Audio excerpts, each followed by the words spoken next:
അധ്യായം 7 28 മുതൽ 38 വരെയുള്ള വാക്യങ്ങൾ.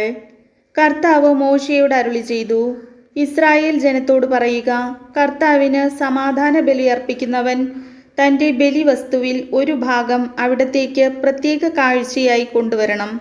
കർത്താവിനുള്ള ദഹനബലി വസ്തുക്കൾ സ്വന്തം കൈകളിൽ തന്നെ അവൻ കൊണ്ടുവരട്ടെ. ബലിമൃഗത്തിൻ്റെ നെഞ്ചോടൊപ്പം മേധസ്സും കൊണ്ടുവരണം. നെഞ്ച് അവിടുത്തെ മുൻപിൽ നീരാജനം ചെയ്യണം. മേധസ് പുരോഹിതൻ ബലിപീഠത്തിൽ വെച്ച് ദഹിപ്പിക്കണം.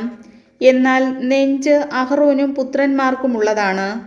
സമാധാന ബലിക്കുള്ള മൃഗത്തിൻ്റെ വലത്തെ കുറുക് പ്രത്യേക കാഴ്ചയായി പുരോഹിതന് നൽകണം. വലത്തെ കുറുക് സമാധാന ബലിയുടെ രക്തവും മേധസ്സും അർപ്പിക്കുന്ന അഹ്റോന്റെ പുത്രനുള്ളതാണ്.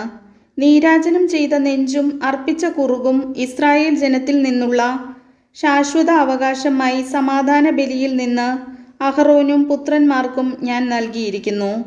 അഹ്റോനും പുത്രന്മാരും കർത്താവിൻ്റെ പുരോഹിതരായി ശുശ്രൂഷ ചെയ്യാൻ അഭിഷിക്തരായ ദിവസം അവിടുത്തെ ദഹന ബലികളിൽ നിന്ന് അവർക്ക് ലഭിച്ച ഓഹരിയാണിത്. ഇത് അവർക്ക് നൽകണമെന്ന് അവരുടെ അഭിഷേക ദിവസം കർത്താവ് ഇസ്രായേൽ ജനത്തോട് കൽപ്പിച്ചിട്ടുണ്ട്. ഇത് തലമുറ തോറും അവരുടെ ശാശ്വത അവകാശമാണ്. ദഹനബലി, ധാന്യബലി, പാപപരിഹാര ബലി, പ്രായശ്ചിത്ത ബലി, സമാധാന ബലി, അഭിഷേകം എന്നിവ സംബന്ധിച്ചുള്ള നിയമമാണിത്.